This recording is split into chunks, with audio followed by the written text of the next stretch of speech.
नमस्कार, स्वागत है आपका इवनिंग रिपोर्ट में। आपके साथ मैं हूं रेणु कैलाश। सेवा, सुरक्षा और सहयोग, ये नारा आपको कुछ सुना सुनाया लग रहा होगा।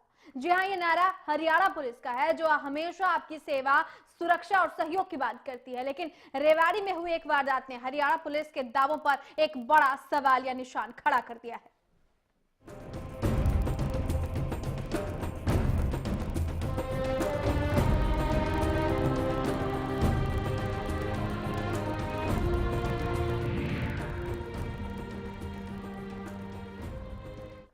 प्रदेश में कानून व्यवस्था कितनी चरमराई हुई है, इसकी एक दर्दनाक तस्वीर रेवाड़ी से सामने आई, जहां नशे का अवैध कारोबार करने वालों के खिलाफ एक शख्स को शिकायत करना इतना महंगा पड़ा कि उसने अपने मासूम बेटे की मौत से शिकायत की कीमत चुकाई। एक रिपोर्ट। क्या आज साहिल जिंदा होता? क्या पुलिस की लापरवाही ने ली साहिल की जान? क्या इस पिता की आंखों में आंसू का गुनहगार पुलिस प्रशासन है? ऐसे कई सवाल हैं जो हमारे जहन में रह रह कर उठ रहे हैं, और इस दर्दनाक कहानी का पूरा सच जानने के बाद शायद आप भी कुछ ऐसा ही सोचने पर मजबूर हो जाएंगे। दरअसल रेवाड़ी की इंदिरा कॉलोनी में लंबे अरसे से नशे का अवैध कारोबार धड़ल्ले से चल रहा था, जिसकी शिकायत मृतक साहिल के पिता नरेश ने कई बार पुलिस अधिकारियों से की। क्या आईजी, क्या एसपी और क्या सिटी एसएचओ, सभी से नरेश ने नशे के अवैध कारोबार के बारे में शिकायत की, लेकिन सेवा, सुरक्षा और सहयोग का नारा देने वाली हरियाणा पुलिस के कान पर जू तक नहीं रेंगी, जिसकी कीमत नरेश ने अपने बेटे की मौत से चुकाई। नरेश का बार बार पुलिस को शिकायत करना नशे के अवैध कारोबारियों को खटकने लगा, और उन्होंने नरेश के बेटे साहिल को दिन दहाड़े सरेआम गोलियों से भून दिया। एसपी को दी, एसएचओ को दी, सिटी में दी, सब जगह दी थी, और आईजी तक भी गए थे। हम 150 आदमी इकट्ठे होकर मोहल्ले के सर आपके खोखे वोके थे, वो भी वैसे पड़े, अभी भी वहीं वैसे पड़े हैं। ऐसे में पुलिस की लापरवाही साफ तौर पर उभर कर सामने आई है। अगर पुलिस ने वक्त रहते नशीली मौत का कारोबार करने वालों के खिलाफ एक्शन लिया होता तो आज साहिल जिंदा होता। रेवाड़ी से सुरेंद्र गौड़ के साथ ब्यूरो रिपोर्ट, हरियाणा न्यूज।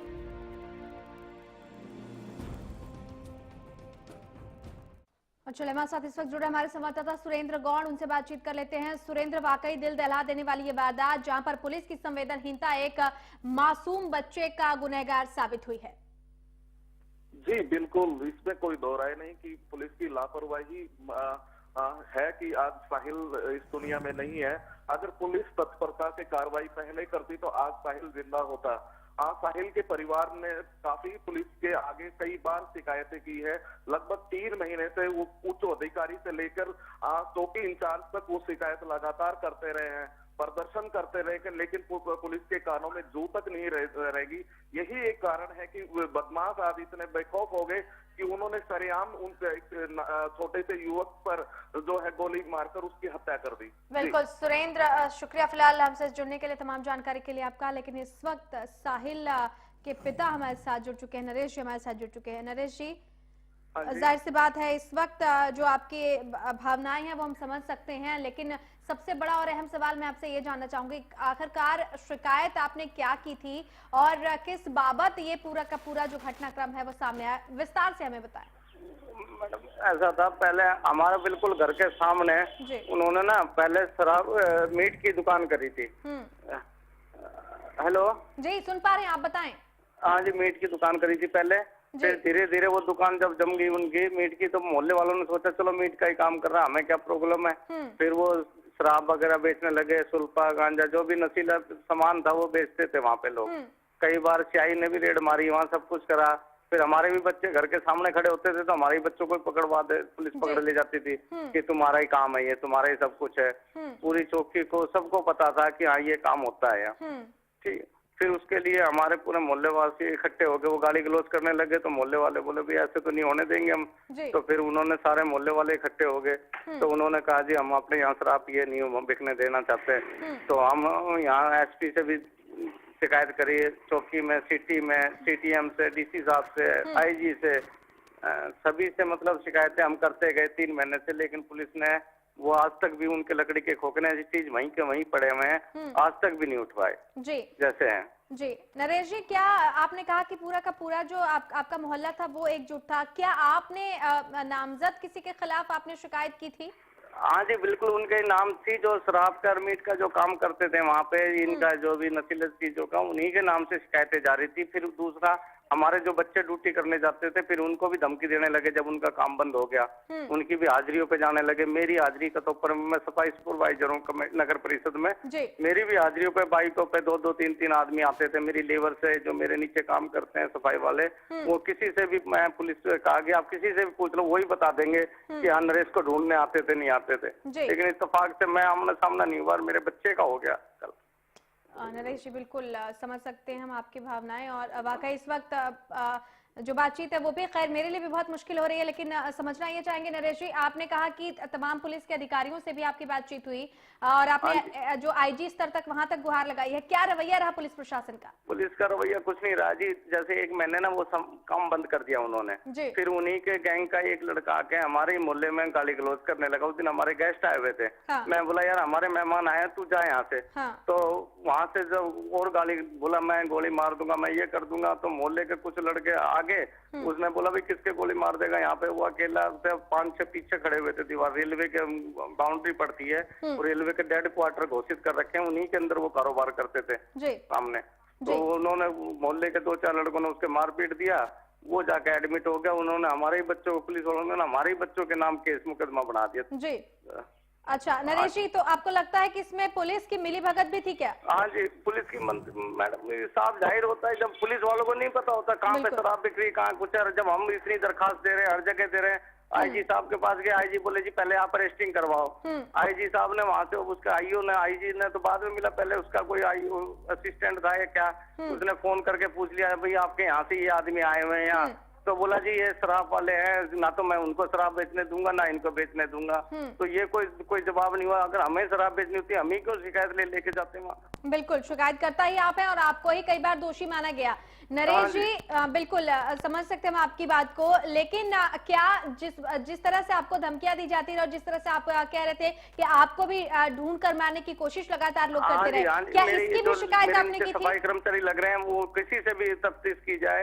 हर कर्मचारी मेरे से बताता है भैया तेरे को 2 आदमी ढूंढने आए थे, भैया तेरे को 4 आदमी ढूंढने आए थे बाइक लेके। जी नरेश जी, मैं समझना ये चाहूंगी कि क्या आपने इस बात की भी शिकायत की थी कि आपको और आपके परिवार को जान से मारने की धमकी दी जाती है? हाँ जी एसपी ऑफिस में भी ये शिकायत की गई है, सीटीएम साहब के पास गई, नगर परिषद के जो सेक्रेटरी उनको भी दे रखी है, मतलब सारे पूरे प्रशासन को दी कि जी। फिर भी पुलिस वाले वहाँ एसपी ऑफिस में बोलते हैं कि यार नू कोई वैसा घर है कि नू कोई किसी को नू मार जाएगा क्या, जब मारेगा जब देखेंगे। वही बात होगी, अब मेरा लड़का मर गया, आप देख लेंगे ये। बिल्कुल नरेश जी, इस तरह के जवाब दिए जाते थे आपको पुलिस महकमे की तरफ से कि जब मारेंगे तब देखेंगे? हाँ जी, वो बोला कि भाई ऐसे कौन किसको मार सकता है यार, ये तो थोड़ी ना कलयुग, वो थोड़ी ना आ गया कि ऐसा बिल्कुल ही कोई किसी को मार देगा। लेकिन मैं बोला जी अगर मान लो मर ही गया आदमी फिर क्या होगा? बोला जब देखी जाएगी वही हाल हुआ जी, मर गया, अब देख लेंगे ये। बिल्कुल नरेश जी, मेरा जो सवाल है कहीं ना कहीं आपके जख्मों को जरूर कुरेद रहा है, माफी चाहूंगी मैं इसके लिए। आप लाइन पर बने रहिए, हम आपसे बातचीत जारी रखेंगे, आप कृपया लाइन पर बने रहिए, फोन मत काटिएगा। इस वक्त हमारे साथ सामाजिक कार्यकर्ता पूनम भटनागर जुड़ चुकी हैं। पूनम जी बहुत स्वागत है आपका हरियाणा न्यूज में। Thank you ma'am, thank you. Poonam ji, दरअसल मामला है रेवाड़ी का, इंदिरा कॉलोनी है जहां पर नशे का अवैध कारोबार चल रहा था। एक शख्स ने इसकी शिकायत की और तब से उसको लगातार पिछले 1.5 साल से धमकियां मिल रही थी कि इसको जान से मार दिया जाएगा या उसके परिजनों को जान से मार दिया जाएगा। उच्च अधिकारियों से उसने शिकायत की, आईजी स्तर तक उसने अपनी गुहार लगाई और आखिरकार उसके 8वीं में पढ़ने वाले मासूम बच्चे को कत्ल कर दिया गया है।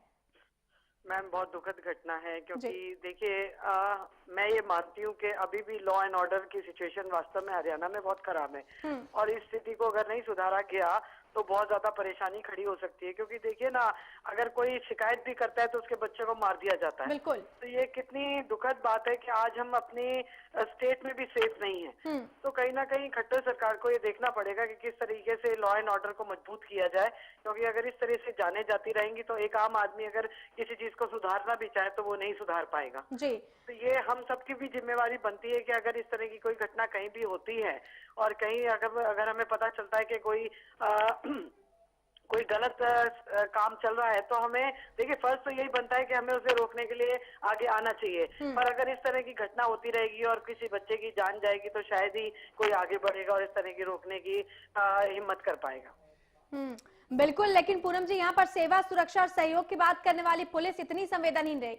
नरेश जो कि मृतक के पिता है पूनम जी, वो हमारे साथ जुड़े हुए थे, उनका ये साफ तौर पर कहना है कि पुलिस वालों का ये जवाब था कि अभी तुझे कोई मार नहीं रहा है, जब मारा जाएगा तब देखा जाएगा। इस तरह का जवाब नहीं, ये देखिए, ये तो बहुत शर्मनाक बात है। अगर पुलिस ऐसी बात करती है तो डूब मरने वाली बात है उस विभाग के लिए भी, जिसके ऊपर हम इतने डिपेंडेंट रहते हैं और जिसका फर्ज ही यही है कि वो सेफ्टी सिक्योरिटी पब्लिक को देगा। अगर वो ऐसी बात करते हैं तो मेरे ख्याल से जिस इंसान ने इस तरह की बात करी, जो भी इस तरह की बात कर रहा था, उसके अगेंस्ट एक स्ट्रिक्ट एक्शन होना चाहिए और बल्कि उसको उस जॉब से निकाल देना चाहिए, क्योंकि वो डिजर्व नहीं करता कि इस तरह की जॉब में वो रहे। तो ये तो देखिए मजबूती हमें सरकार को भी लानी पड़ेगी और वो इस तरह के कानून बनाए जाए कि जो भी इस तरह की लापरवाही की कमेंट करे और इस तरह की बात करे, क्योंकि पब्लिक कहाँ जाएगी? एक आम पब्लिक तो पुलिस को ही अप्रोच करती है। अगर वही इस तरह की बेतुकी जबान में बात करेंगे तो ये बहुत गलत बात है। तो मैं समझती हूँ कि इस तरह का जो सजेशन है, आप भी अगर अपनी तरफ से, क्योंकि अब मीडिया में ये बात जाती है तो ऑब्वियसली सारे विभाग भी सुनता है, पुलिस खट्टर साहब तक भी ये बात पहुंचती है, तो इस तरह के आदमियों को वैसे भी पुलिस विभाग में रहने का कोई हक नहीं है। और वैसे भी बहुत कम विश्वास पुलिस महकमे की कार्यप्रणाली पर लोगों का होता है और इस तरह की घटनाएं जो है वो संवेदनहीनता की पराकाष्ठा को जब पार कर जाती हैं तो पुलिस प्रशासन से विश्वास वैसे ही उठ जाता है। नरेश जी हमारे साथ लगातार जुड़े हुए हैं। नरेश जी, आप सुन पा रहे हैं हमें? हाँ जी मैम। जी नरेश जी, अब आप क्या चाहते हैं प्रशासन से, सरकार से? हालांकि जिस तरह का रवैया उनका पहले रहा है, अगर वो पहले चेत जाते तो जो दिन आज देखने को मिल रहा है, जो दुखद घटना है वो सामने आई है, वो पहले नहीं होती। क्या आज आपकी उच्च अधिकारियों से या किसी अधिकारी से किसी तरह की कोई बातचीत संभव हो पाई है, या कोई पॉजिटिव ऐसी बात जो आपसे बातचीत में उन लोगों ने कही? मैडम अभी तक ना, शाम को जब वो लड़का मेरा एक्सपायर हो गया था तो एसपी महोदय जी, ठीक है, और वो टीम आई, मैं ट्रामा सेंटर चला गया था, फिर बाद में आया जब मिले मुझे वो, ठीक है। लेकिन पुलिस है ना, अभी भी मेरे ही बच्चों से स्टेटमेंट पे स्टेटमेंट लिए जा रही है। मेरे कुछ समझ में नहीं आ रहा मैम कि मतलब मेरे ही घर में ऐसा होगा, फिर मेरे ही बच्चों से स्टेटमेंट ली जा रही है। हाँ नरेश जी, आपके बच्चों से क्या स्टेटमेंट ली जा रही है? हाँ जी, आपके बच्चों से, आपने कहा कि आपके बच्चों से स्टेटमेंट ली जा रही है?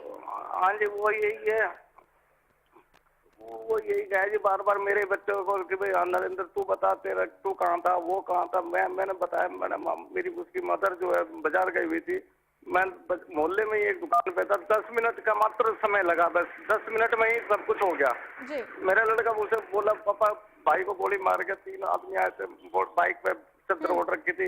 मैं सिर्फ कुछ नहीं सोचा, मेरे को ये भी नहीं पता कहाँ लगी, मैं सिर्फ उठा के ना चुपचाप बाइक स्टार्ट करवा के सीधा ट्रामा सेंटर ले गया। जी नरेश जी, क्या जो चश्मदीद है वो, उन चश्मदीदों ने कुछ देखा कि कौन थे वो लोग? क्या उनकी शिनाख्त आप लोगों की तरफ से हो पाई है? क्या कुछ पता चल पाया आप लोगों को? मैडम हमारी तरफ से कोई अभी कोई शिनाख्त नहीं कर पाई है पुलिस वाले भी। हमने तो जो हमारी जो धमकियां जो मिल रही थी, हमें जिस तरह का उनका कारोबार बंद करवाया था, जो हमारी ड्यूटियों पे जा जाके धमकी दे रहे थे, मेरे बच्चों को धमकी दे रहे थे, हमने उस बेस पे ही पूरा ये, और जो 3 महीने से हम जो दरखास्तें डाले जा रहे हैं, इसके ऊपर ही मुकदमा दर्ज करवा रहे हैं। नरेश जी बिल्कुल आप लाइन पर बने रहिए, हम आपसे बातचीत जारी रखेंगे।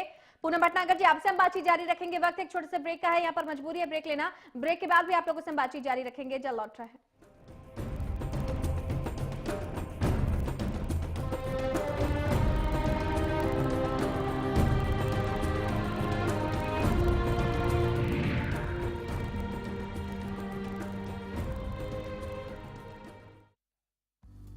सिरसा में अब खत्म हुआ अंतर्राष्ट्रीय स्तर की शिक्षा का इंतजार।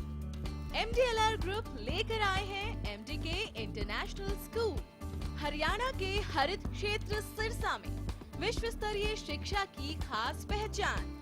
MDK international school Cambridge university London से जुड़े सिरसा के इस पहले रेसिडेंशियल कम डे बोर्डिंग स्कूल के डायरेक्टर हैं कैम्ब्रिज एग्जाम्स के आकलनकर्ता मिस्टर लॉरेंस फ्रे। विश्व स्तरीय शिक्षा के साथ MDK स्कूल में है एयर कंडीशन कैंपस और दूसरी आधुनिक जरूरी सुविधाएं, पुस्तकों से परिपूर्ण लाइब्रेरी और एक स्पेशियस कैफेटेरिया जिसमें बच्चों के लिए मिलेगा हेल्दी खाना। MDK इंटरनेशनल स्कूल की विश्व स्तरीय खेल एवं अन्य सुविधाएं आपके बच्चों का स्वास्थ्य एवं चहुमुखी विकास सुनिश्चित करती हैं। तारकेश्वरम धाम के नजदीक रानिया रोड, सिरसा में। अधिक जानकारी के लिए संपर्क करें 9254136642 434445 या लॉग ऑन करें www.mdkinternationalschool.com। MDK International School, nurturing your future today।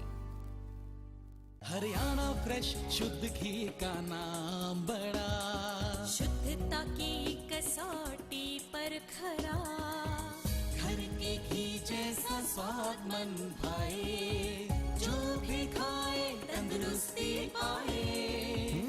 Haryana fresh एगबाग शुद्ध घी, स्वाद घर के घी जैसा। हरियाणा फ्रेश शुद्ध घी। Largest campus, more than 1800 students, well-equipped workshops and labs, advanced courses, more than 30 PhD holder and experienced faculties. For more information, log on our website. Contact us for admission. Army University, bringing ambition in life.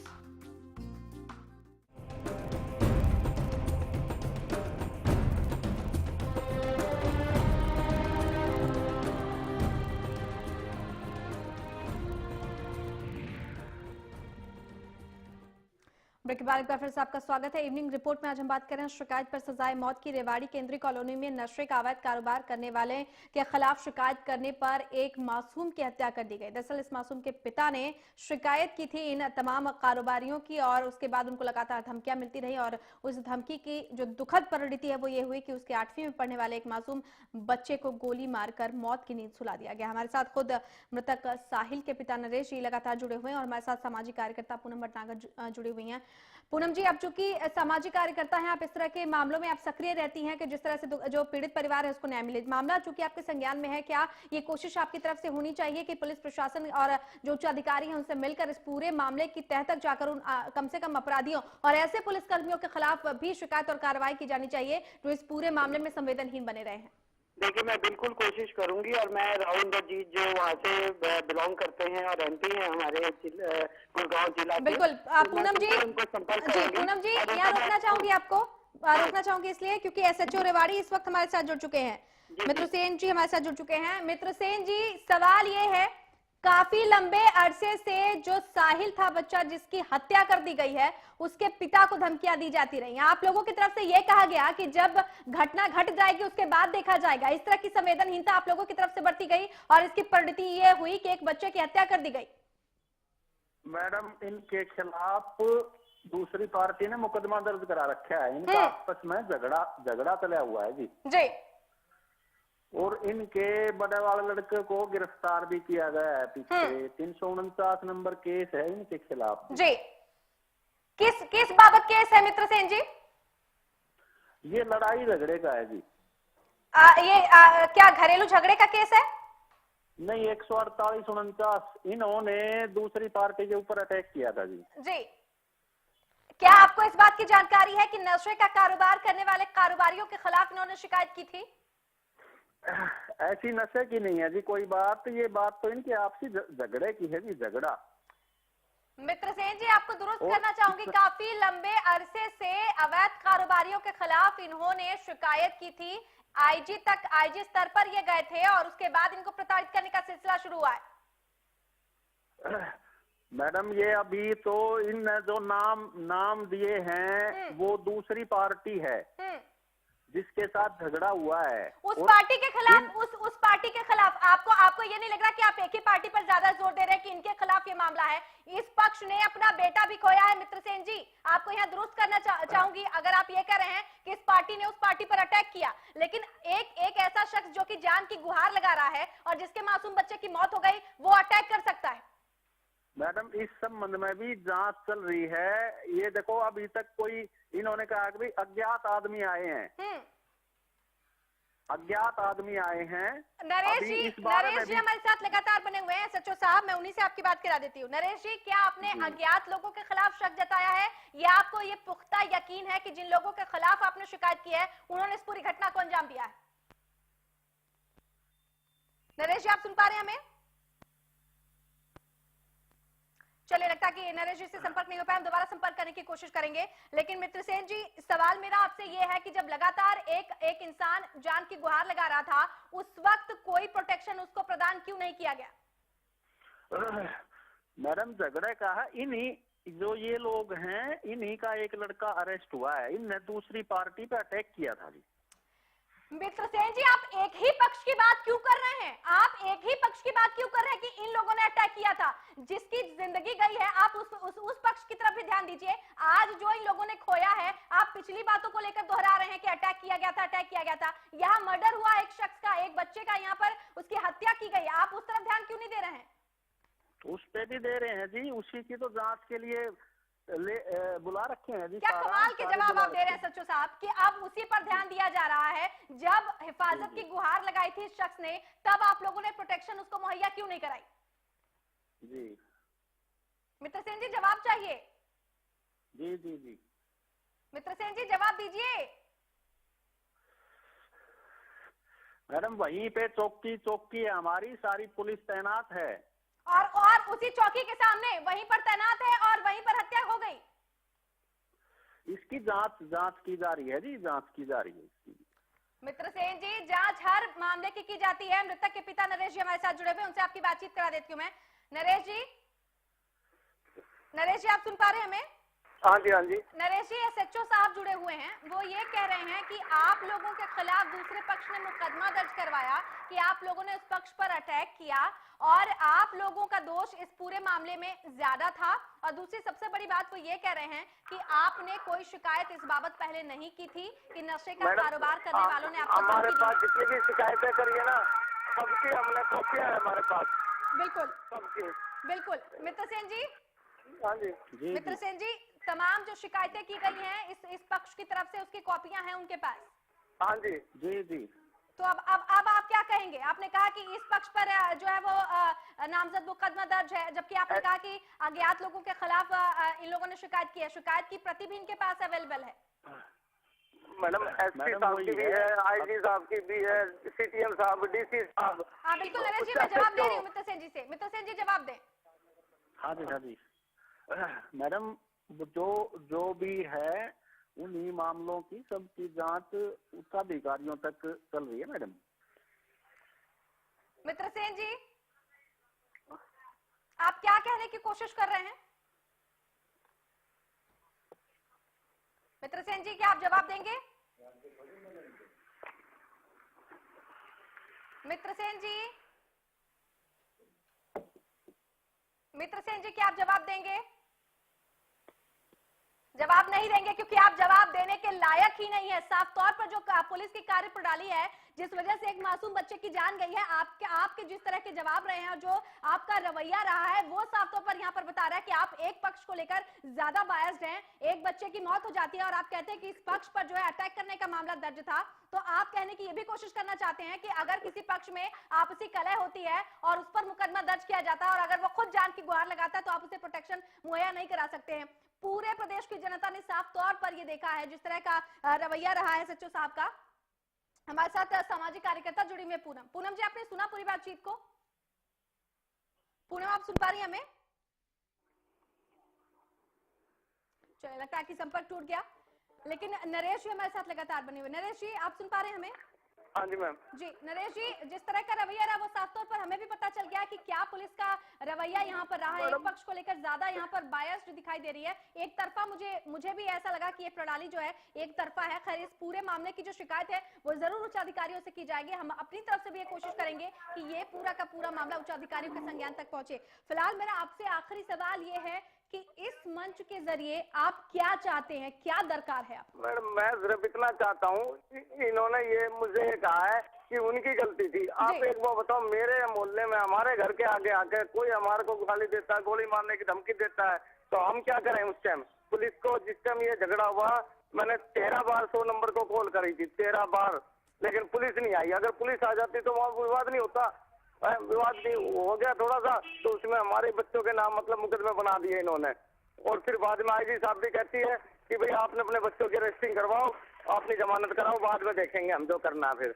बिल्कुल नरेश जी, बहुत शुक्रिया हमारे साथ जुड़ने के लिए, और Haryana news की पूरी टीम की संवेदनाएं आपके साथ जुड़ी हुई हैं और कोशिश यही की जाएगी कि इस पूरे मामले की जो है वो निष्पक्ष जांच हो सके। बहुत शुक्रिया हमारे साथ जुड़ने के लिए।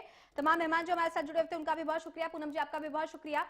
तो हर शाख पे उल्लू बैठे हैं, अंजामे गुलिस्ता क्या होगा जब इस तरह पुलिस की कार्यप्रणाली साफ तौर पर सामने आएगी और एक पुलिस अधिकारी, जिम्मेदार अधिकारी अगर किसी भी प्रश्न का सही जवाब नहीं दे पाया है तो आप आसानी से अंदाजा लगा सकते हैं कि किस तरह की जो दुर्गति हुई है इस पूरे केस में एक दूसरे पक्ष की, वो साफ तौर पर सही है और जायज है। सेवा, सुरक्षा और सहयोग का नारा देने वाली ये पुलिस लोगों को कितना सुरक्षित कर पाती है और कितना सहयोग दे पाती है, ये भी इसके जरिए आज प्रमाणित हुआ है। चलिए फिलहाल इवनिंग रिपोर्ट में इतना ही, लेकिन प्रदेश की तमाम बड़ी और अहम खबरों के लिए देखते रहिए हरियाणा न्यूज। नमस्कार।